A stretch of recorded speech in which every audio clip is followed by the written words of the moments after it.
بسم الله الرحمن الرحيم. وإنما جاز الذي نقدكنا يطير فيغضب زيد الذباب لأنها يلفأ في هذا التركيب. ها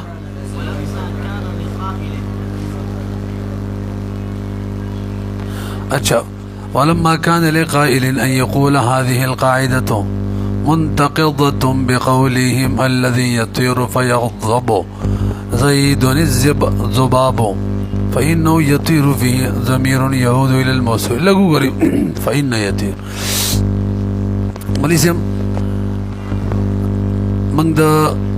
توابع و بدرین بحث کی عطف بیان کی لگیایو تعریف دا عطفم کڑیو آغا تابع طویلی کیگی چه مقصود پا نسبت باندی سرد مطبوع نوی او دا مطبوع ترمینزا یو دلس حروف عطفون راغلیوی دیم نمبر موگل دا دیبا سلور قائدی بیانو والا قائدم ویلیوا چکل عطف پا ضمیری مرفوع متصل باندی کیگی نو دو کارو کی بیو کو یا با تاکید کو د ضمیر مرفوع متصل په ضمیر مرفوع منفصل سره او یا با فاصله راغلی دغه قاعده کله چې په ضمیر مجرور متصل باندې عطف کیږي نو اعاده د حرف جر بکو اعيد الجار اعاده د عامل بکو دا سی وای عامل جار درېمه قاعده ویلا معطوف چی دا په حکم د معطوف علیه کی وی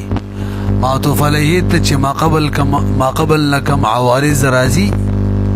هغه به معطوف کی وی او کله کله داسې وی معطوف علیه کی ذاتی بنفسه کم عوارض وی هغه معطوف کی صلاحیت لري نو ابو مرسره پکې هغه کې به مرسره مرګري دا مسلې شوی وی کنه ندره مقاعده د دې کی یو اعتراض دی داغي جواب کوي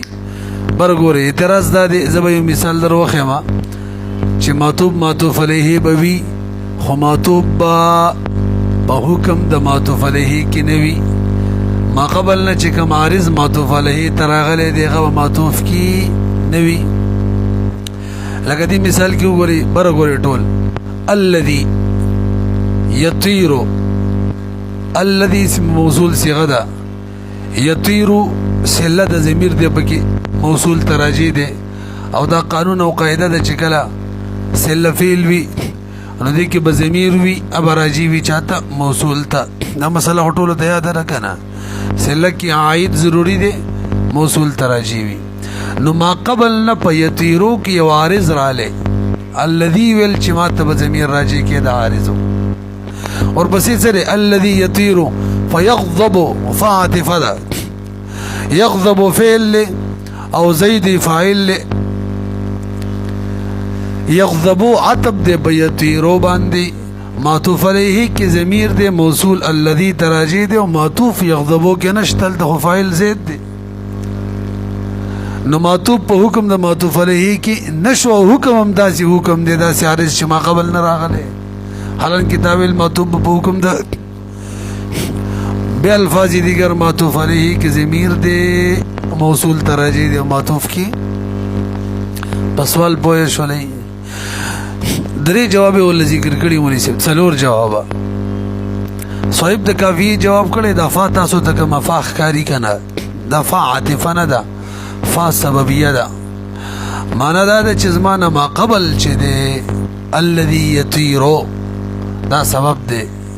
فاوی زمانه و بعد د بارا فیغضب زیدون د بارا زید ولی غصه دی مچ تنگ کړي دی مچ دای سبب دی تاسو پوهیږئ په دې مرحل په سوال باندې خو پوه شو وای کنه او یو جواب مو شو راځي نور سره ګورو ولما كان لقائل هر کله چی وقائل لپاره اندا خبره جایز یقول چې ویلې وی هذه القاعده چې دا منتقضه ما تد بقولهم دارب بدی قول باندې تو سو ګور چې دی مثال به میته دی وغه من وسلنجي جوړی کړی دی الذي يطير فيغضب زيد هغه شی چې پاری دلې دی هغه ګور ضمیر الذي دراجه دی فيغضب زيد او غصه دی زید نو هغه شی څوک دی الذباب مچته فإنه يطير دلته وګورئ فإن يطير چې دی فيه ضمیر بدې کې ضمیر دی يعود الى الموصول چاته راځي دی ويغضب چې دی المعطوف هغه يغضب کوم چې معطوف دی علیه په يطير باندې ليس فيه ذلك الضمیر پکې نشته دی فأجاب ماتن صاحب د کافی جواب ورکړي د اعتراض نه بقوله په خپل دی قول باندې نو څه وایي ما خو جواب کړو کنه صاحب د کافی څه جواب کړو فاکما فادا وانما جاز او یقینا جائز دی الذي يطير غشي چې پاریږي فيغضب او غسکیږي زید پی څه شي دیغه غضباب دیغه لانها مرجع بیانی افا چې د فی هذا الترکیب کې کم افادا فاء السببیه دا فاء سببیه ده افاء فادا دا صفه لها نسبه الى السببیه چاغه د بار نسبت سببیت دی دا اصل کې سببیت کې دا یا چې تاسو ښکاری دي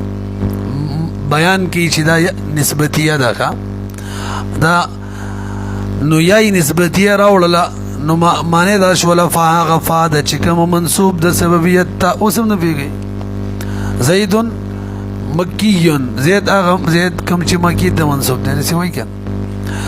به یو خجی کوم بأن يكون معناها معنی دا بأن يكون معناها اغدا چی دا معنی دفاع السببیتا سمانی دا سببیت معنی دا للعطفات فولا دا نو اعتراض با علا وارد دلو چی معطوف علیه وی ودلتا خو مسبب او سبب دی که خدا نتا ضروری چی دوار دی بیو حکم کی نپیگئی پی فلا يرد نقضا على تلك القاعده باندې وارد نشو نقض یو جواب شو برګوري جی بل جواب دا ده کنه دا فاچ کما تاسو تخکاری فیغضب فسببيهم دا عاطفهم دا سببيهم دا عاطفهم دا او چې کله خالص عاطفي به پکې دا قصي دلته خالص عاطفه نه ده بلکې عاطفهم دا چې خالص عطف نه به معطوف له کوم معطوف علیه پکار وي خالص عطف نه ده کته به اعتراض وکي چې سید فا سببیم ده ورسره فاصم ده عاطفه ده نو د عاطفي خل هو ساته کنه نو عاطفه کې خدا کاری چې معطوف په حکم ده معطوف علیه کی پکار ده چې معطوف کوم ضمیر راوړي پوهنه شولې سید فا سببیه ده ورسره سم ده عاطفم ده نو جواب کوي وای وښی فعاطفم ده سببیم ده نو چې کله پکې معنی د سببیت پیدا شوا نو سبب او مسبب په حکم د یو کی گوی چې یطیر او یغضب زیدن په حکم د یو کی شو چې یو کی شو نو دا ما قبل چې یطیر په دې کې ضمیر بس دا کافی شو دی بل لپاره ځکه حکم د دواړو څه شو یو شو ځکه سبب مسبب دی کنه پوه نه شولې نو اگر کفاعتفم ده چونکی په حکم د یو جمله کې دی سبب او مسبب هم دی او یو جمله کې چې بس یو طرف کې ضمیر بس دا کافی یطیرو کې فیغضبو کې دی نه کنه فیغضبو کې پوه نه شو به تو ګورې زوی کم دې او یکون معنا حیا ایمان دا چې السببیه مع العطف فاچد دا سببیت د بار د سره د عطف لکنها تجعلو لیکن دا فاچدا دا اعتراض جواب دے کنه بھئی عاطفه خو به هم دا کنه نو وای زک لیکن دمر خبره دا فاچدا تجلو ګرځي الجملتين يطير او فيغضب دا دواړه ک جمله واحده ګرځي شکل به حکم یو جمله کې شول ضمیر په یو پکار دی ګډیر پکار دی فیکتفا نو کافی کیږي با بربط فی الاولى اکتفا بکیږي برابط باندې کوم چې په جمله اوله کې دی والمعنى بيدا شي لکه دې دوړو صورتونو کې شفا خالصه سببیه شي څنګه چې صاحب د کافی ویل یا فاعتفا سببیه دوړي معنی به څه وي سبب معنی به کودا سي بشګور یوتا والمعنى بيدا شي الذي هغه شي اذا يطير کل چې پاریږي هغه شي چې کلم پاریږي فيغضب زيد او زيد غوسه کیږي نو هغه شي چې الذباب څوک دی مچ دی زید له خله چې زړه چې کوم دی خله لراولي هغه شي دی مخکې راځي او یو فهم کجې څو شو دو جوابه دریم جواب اوريږي عاطفه عاطفه ده بالکل څنګه چې دغه شان ده خود مراد د اوله جمله په معنا کې سبب دی د دویمه جملې لپاره که سوچو کې سبب دی کنه د زید غوسه کیږي ولی د دې سبب څه دی عاشه پاریږي کنه تاسو پیږئ کنه نو چې کله اوله جمله معطوف علیه په حکم د سبب کې و او دویمه جمله معطوف په حکم د مسبب کې و نو د دغه حکم په وجوانه سببیت او مسببیت په وجوانه د معطوف علیه کوم احکام دی غ ضروری نشو چې معطوف کې بم اغه ضمیر وی کوم چې معطوف علیه کې پوه نه شولې وګورئ کماله او یفهم منها یا د سیده چې فهمیږي د غفانه سببیت د اوله لسانیتی د دویمه جمله فیغضبو د فارا یغضبو د فارا دی وخت کې به معنی څه شي معنی به دا شي فلمانا چون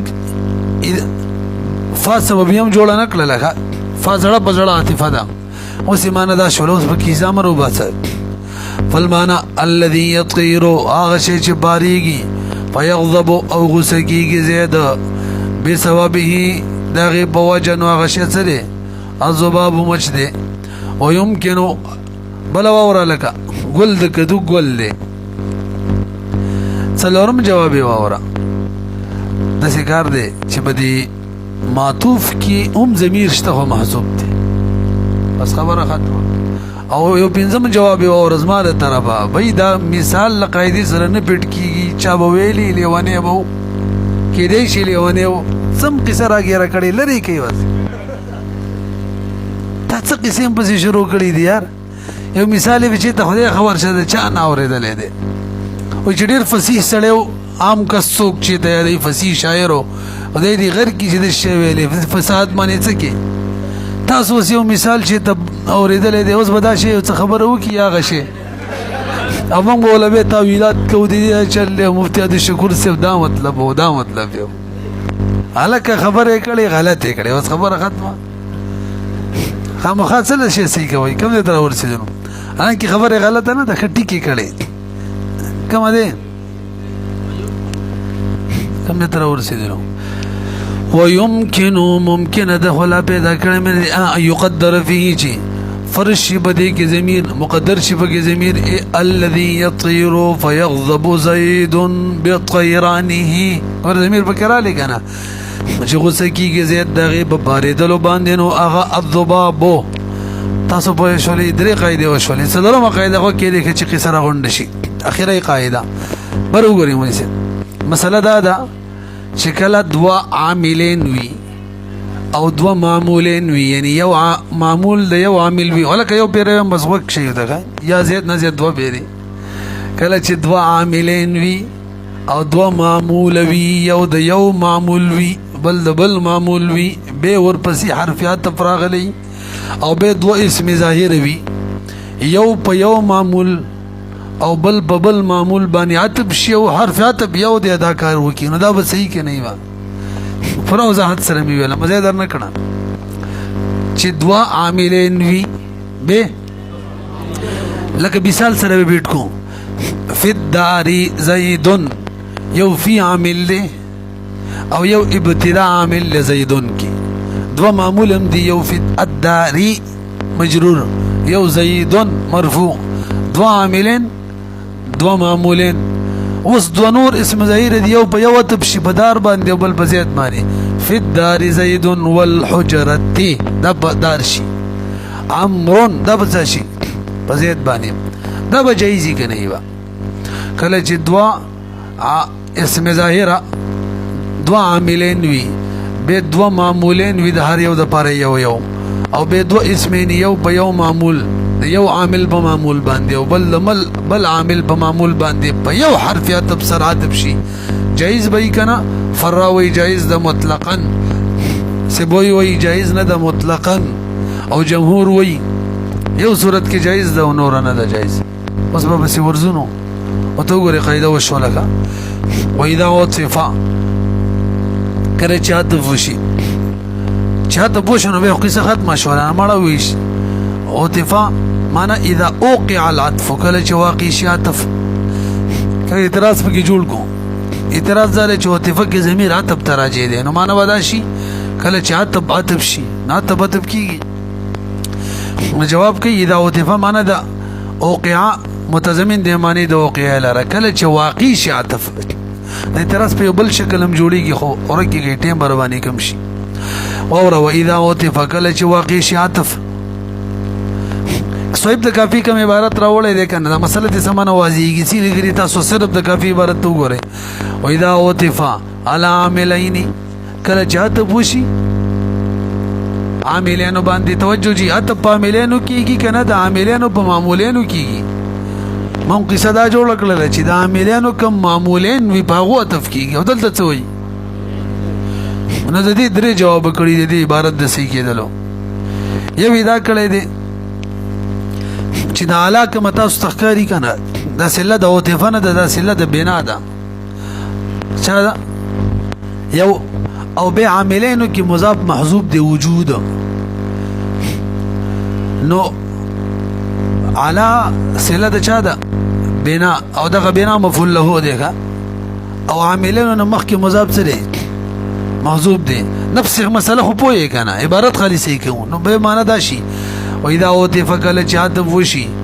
بنا ان د دې د بار چې د عطف بنا شي على وجود عاملین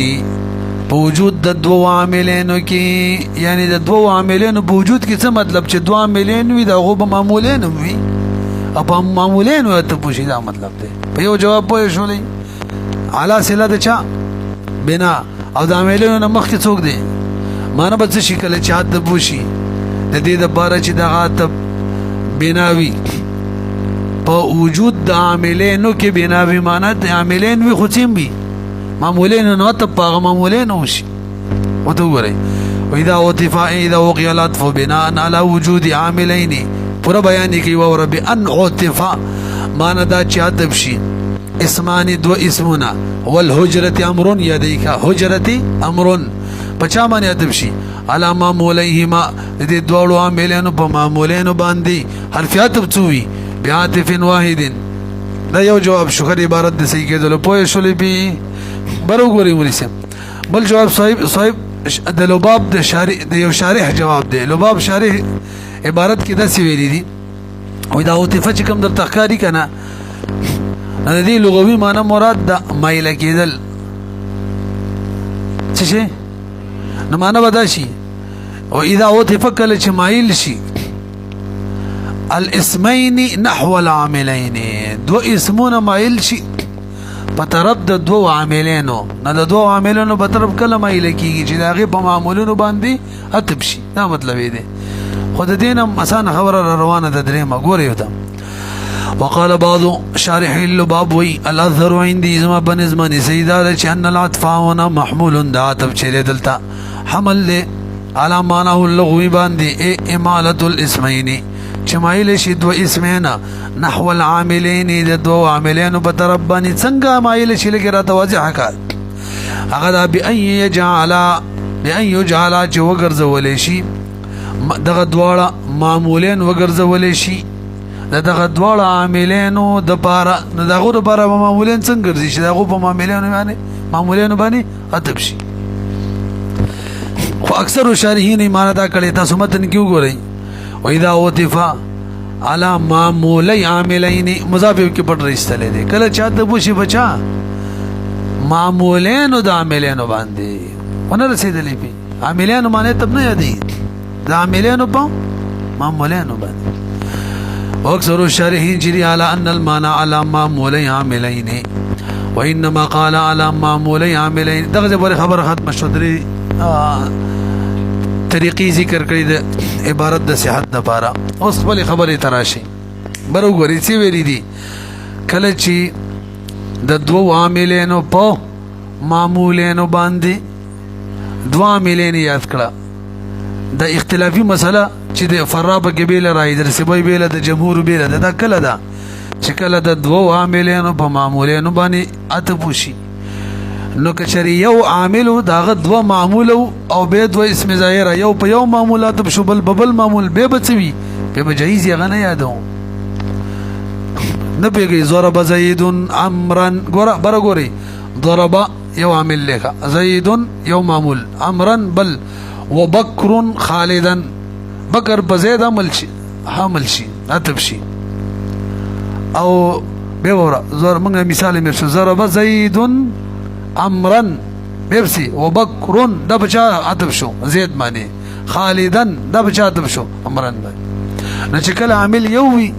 به کې اختلاف نشته دی خو به کې درې راي نشته به څه دی اتفاق دی په دې پوه شوي او ته وګورئ او که عامل دوه نو درې یا زید به ټول اتفاق دی چې به صحیح نه ده ذکر عقید ولګو چې عاملین څو وي ځکه که یو وي نو به جایز ده او که دوه نه زید وي نو به بل اتفاق جایز نه ده اختلاف کله دی چې دوه وي اورا وانما قال على معمول عاملين ویلو لا على معمول عامل واحد دا څنګه چې معمولین د عامل واحد وي فإنه جائز لکه دا خو جایز ده اتفاقا لکه وګوره ضرب زید عمرا وعمر خالدا د قبل څه لیکلي وبکر خالدا بس صحیح ده خبره نه ده نو دا عمرن چې د عاتب د زیدون باندې او خالدن بچا عمرن عامل یو د دوه دی یو دی نه دا جایز ده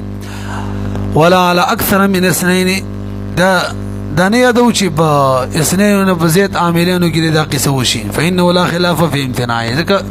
اختلاف نشته دا غیب منع کی چانه ده صحیح خجی برګورې به سیویل عاملین اور بس وي داسې عاملین چې مختلفین وي لکه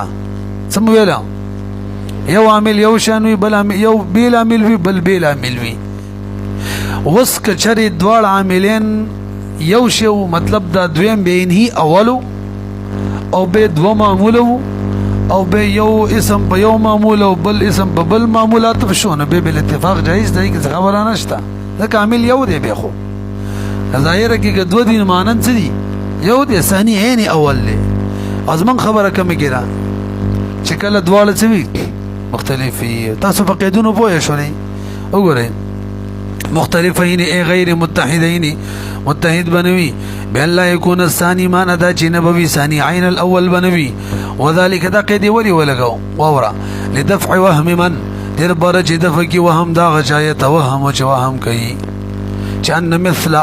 ضرب عاملين شو خدا اول دویم چې بیني اول لیکنه ده به حکم د چا کی شو یو کی به ور بسی زید عمرا وبکر خالدا انت بکرنا تب زید دی خالدا په امرن باندې او ته عاملین هم دوی دې سره څه کېدا حجایز دی کنه اعتراض جوړ کاله کېدا حجایز دی وګوره یار او تا ویلی دي چې یعنی دا خو بل اتفاق جایز دی او تا ویلی چې اختلاف دی پکې یا تا ویلی جمهور تاسو خو دې نه جایز وای هران کې دا جایز دی جوابداري مولوی دلته دویم عامل چې دا اول دی نو عامل یو دی دوه نه دی مع انه ليس منه كما ليه سرد دينا من هذا الباب دي مع انه ليس منه حالانکه دا خود دي باب نه دی نه په حقیقت کې ولی نه لعدم تعدد العامل فيه ذکر متعدد نه عامل بدی کې اذ العامل ذکر عامل هو الاول اول او دا دویم دا خو تاکید دی له دا اول لپاره تاسو پیږئ کنه یار وذلك لا تفخر مثال خو توخه کنه یار څنګه مثال دی برو ګوري مولسم بس کتاب کې وګوري مړه بر څه قیمت وګوري وذلك لا تفكما وقاد غاتب لك څنګه چې واقع دی بدی قول العربو کې ما كل سوداء تمرة وبيضاء شحمة ندا هر تورا قجوره او هر سپین وازګه دا څنګه د چاره تورا وقجوري کله کله توري خوږی اقجوري اوس که خزي که هر څومره خوږی شي خو چې توري نه پتن دري ولا مخې سره وته وای تزما خوري امو ته دین په دنیا ورونی خور وروري بس چړه کې سرانی شي کوم دي دلته اوس ګورئ ما مشابه بلای صدقه تاسو دا کنه دا تمرتن خبر دی او دا کلو سودا کلو اسم دی نو کلو مضاف دی چاته سودا اتا سودا مضاف الیه د مجرور ده محلا تاسو دا کنه لگا اندو یو سودا معمول دی بل تمرتن معمول دی او د سودا د پر عامل کلو دی مضاف د سیدا لکا او د تمرتن د پر عامل څوک دی ماده اور پسې ورشه وو یو حرف عطف راغلی وو بیضاء دا عطب دی په سوداء باندې د کلو معمول شو او شحمتن عطب دی په تمرتن باندې دا چا معمول شو دما نو ګوري دوا معمولین دی یو سودا ده یو تمره ده او عاملین هم دو دي مختلفین دي ما او کلو او به دو اسمونه بدغه معمولین عاطف شو او حرفیات بیو دي سید کنه ده رضی الله وفي قول الشاعر شعر او كل امرئ تحسبين امرا دا كل امرئ چې ده مفعول به اول تحسبين دفارا او امرا دا مفعول ثاني دي بار دلته دو معمول دي یو امرئ كل امرئ یو امرئ دي عامل كله دي كله دي پیږي کنه پی او بل امرأ دي عامل څوک دي تحسبين دي اگر چې تحسبين د کله عامل له خود امرئ خو نه دي کې امرئ کې څوک عامل له کله تاسو پیږي نو کله عامل له بچا کې امرئ کې او په امران کې څوک دي تحسبين دي نو دو معموله امرئ او امرأ او عاملين هم دو دي یو کلو دي بل تحسبين دي اوس راځه یو حرفیت پر غلې وا نارین دا نارین چې تاسو خري د عتب دي په امرئ باندې او توقد بالليل دا صفت دي او دا دویم نارن چې دي کنه دا عتب دي بچا امرأ باندې تاسو پیږئ مدا مثالونه شو فهذا دا عطف وإن كان بحسب الظاهر جائز اگر کړه ظاهر په اعتبار سره خو جائز دی دا غزول اعتراض دی چې لکه چات بس هغه اعتراض مانو کړی رشته پرې دی حسب ظاهر سره خدا جائز دی لكنه لم يجوز عند الجمهور برګوري ولسه جمهور وس راځي اختلاف ذکر کو پورا امام سے وی مطلقاً جائز نه ده ولی حرفیات کې دومره قوت نشته چې دو عاملین او معمولین وي او عاملین مختلفین وي او په یو تب کې او بل کې دا شي کوله غریب خودمره طاقت نه لري لکه یو رسې باندې دوه غاړي وتړي دا کولای شي نه شي تاسو به او فراوي جائز ده او جمهور څه وي توجه جمهور وي الا جائز ده کنه چې مجرور مقدم وي معمولی مجرور په معمولی مرفوع یا په معمولی منصوب باندې لکه دې ترکیب کو ګورئ فی الداری زید مرفوع ته وګورئ رستو مجرور مقدم دی والهجرتی امر یا ان فی الدار زیدن وګورئ فی الدار مجرور مقدم دی په زیدن منصوب باندې والهجرتی امرا نو جمهور وی الا بجایزی چې مجرور مقدم وي بچا باندې مرفوع په منصوب باندې او سبوي وي مطلقاً ناجائز او فراوي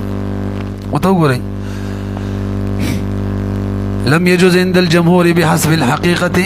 ظاهره کې خدغه شان جائز کاری خو حقیقت کې دغه جائزه نه دی وجه لان الحرف چې حرف واحد چې لم يقوى ادمر قوینه دي ان يقوم مقام عاملين مختلفين الکه د حرفیات په خود عامل بزي ودري کی جان زید و عمرو دا و د سه لکه جاء نو د څه هونه شي کولای چې یو حرفیات په دوه عاملینو بزي ودري قوینه دي چې قائم شي په مقام د دوه عاملینو مختلفين باندې خلافا للفراء خلاف ثابت دي امام فراء لغوي بهرحال جائز ده فانه يجوز ځکه دا جائز غني هذا العطف لرا بحسب الحقيقه هم جائز غني څنګه چې بظاهر کې صحیح ده کما جاز بحسب الصورت جائز ده پیږي کنه او تعویل مویل هم نه کوي بالکل ٹھیک ده ولا اوه چونکه هغه موافق القياس غني نورم په ور قياس کوي في الدار زيد والهجرة امر دا صحیح ده کنه لكن مثال چې مخکې دیر شو په ور قياس هم صحیح دي تو کوئی فرع تعویلات پکې نه کوي لأن حرف واحده مفتي د شکور صاحب دي تعویلات نه کوي به خبره مې صحیح کړې ده زما وزارت کې هم دا خبره ده کا موږ د واتس اپ کې راځي فیسبوک نه ګورو ما ته چا پرون په ګروپ کې سوال کړي وي جی فیسبوک کې دغه شان پوسټونه راځي ته ورسو کومل مې کوه فیسبوک اگر دیکھتے ہو تو دیکھنا پڑے گا اگر کرتے ہو تو دیکھیں گے خو مې کوه فیسبوک نه به ګوري خبر ختم وایي کنه موږ له واتس اپ کې راځي نو وسکه نو زما وزارت چې خو دغه د بارانه دغه د بار صوبایي وزارتونه دي جماعتونو مساجد مدرسو پر صحیح خبره کړي کوم دي ها ولا يؤول تاويل من كي الامثله الوارده مثلون چې کوم وارد دی علیه بدغه صورت د عطف باندې ولا يقتصر بل اقتصار من كي الى صورت السماع كم شربنا اوریدل شوی بس زمره ځکه قانون خدای کوم شي خلاف القياس ثابت وي خپل مورد پورې خاص وي دا مورد پورې خاص اوریدل هم دي کنه دي ما ثبت على خلاف القياس فغيره عليه لا يقاس افقي ماده دا ومنګ تاسو د خیر سره ان قریب وای نور انور کی وسامی کی قیاس کی کله چې حکم خلاف القياس ثابت وي شرط د قياس د شرایطو نه شرط ده چې مقیسلی کی کوم حکم وي دا به مقیسلی پوری د نسی اخر بوجه خاص نه اچھا جی دا خو یو شرط شو دویم شرط ده چې دا حکم با خلاف القياس نه ثابت کو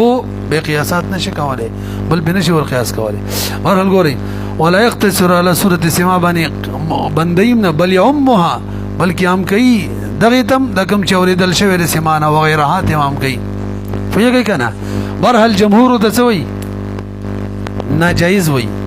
یو صورت کې جایز وي هغه رب اوریدل شوی دی کله چې مجرور مقدم مرفوع یا منصوب معنی فیږي کنه بیا وعدم جواز ذلك غلط في عدم جواز دغه مع خلاف الفرع دا جاری دی فی جميع المواد عند الجمهور جمهور وی ټول مواد کې موږ وی عدم جواز فرع وی جائز الا في نحوي مگر بری ترکیب کې فی الدار زید والحجره امر خاری کنا وورد دغه شان بالمثال وان في الدار زيدا والحجره امرا يعني في سوره تقديم المجرور باغ صورت کې چې مجرور مقدم وي وتاخير المرفوع وي او المنصوب یا تاخير د منصوب وي د مثال کې دا ولې جایز دی لمجيئه زکه دا مثال راغلی دی په کلام د عربو کې اچون کې خلاف القياس ته کنه نو خپل مورد پورې وڅوي واقتصر الجواز وبند جواز على صورت السماع باندې ولي لان ما خالف القياس كم ځکه هر هغه شی چې خلاف د قياس وي يقتصر على مورد السماع اسماع پوری خاص وي خلاف ول سوي دا ترکیب ابن منم دا کې چې ذکر کړي نام صحیح نه دي خلاف ول سوي فإنه لا يجوز هذا العطف فداتهم جائز نه غني بحسب الحقيقت کی في هذه الصورة كم نغني ايضا بل يحملها بلکې حمله دا خنو دي ترکیب سره څه کې دا خو رب استعمالي کنه ویدلته والهجرتين توجه دغه شان چې کله تاسو راضي کنه ترکیب چې مجرور مقدم وي مرفوع منصوب مؤخر وي نو بده مجرور کې کوم چې معطوف مونږ جوړو دلته مضاف پټ وي څه پټ وي مضاف لکه دلته فی پټ دی نفتخ فی خو مضاف نه دی مضاف سره مشابه دی کنه مضاف هم څور کوي جر ور کوي او فیم څور کوي نو څه کېدا ترکیب د څه دی فی الدار زید وفي الحجره امر وفي الحجره به څه شو به فی حذف شو مضاف حذف شو او مضاف الیه بخپل مخکینه اعراب باندې قائم دی قائم اوراله عام طور قانون خدا دې کنه چې کله حرف جر لري شي کنه مضاف لري شي نو کوم شی چې راشي هغه به منصوب بنزل خافض ورته وي خو کله کله د سیم کیږي مضاف لري شي مضاف الیه کم زوړ اعراب دې کنه کسره هم پاغي قائم وي او په زید چا ودرېږي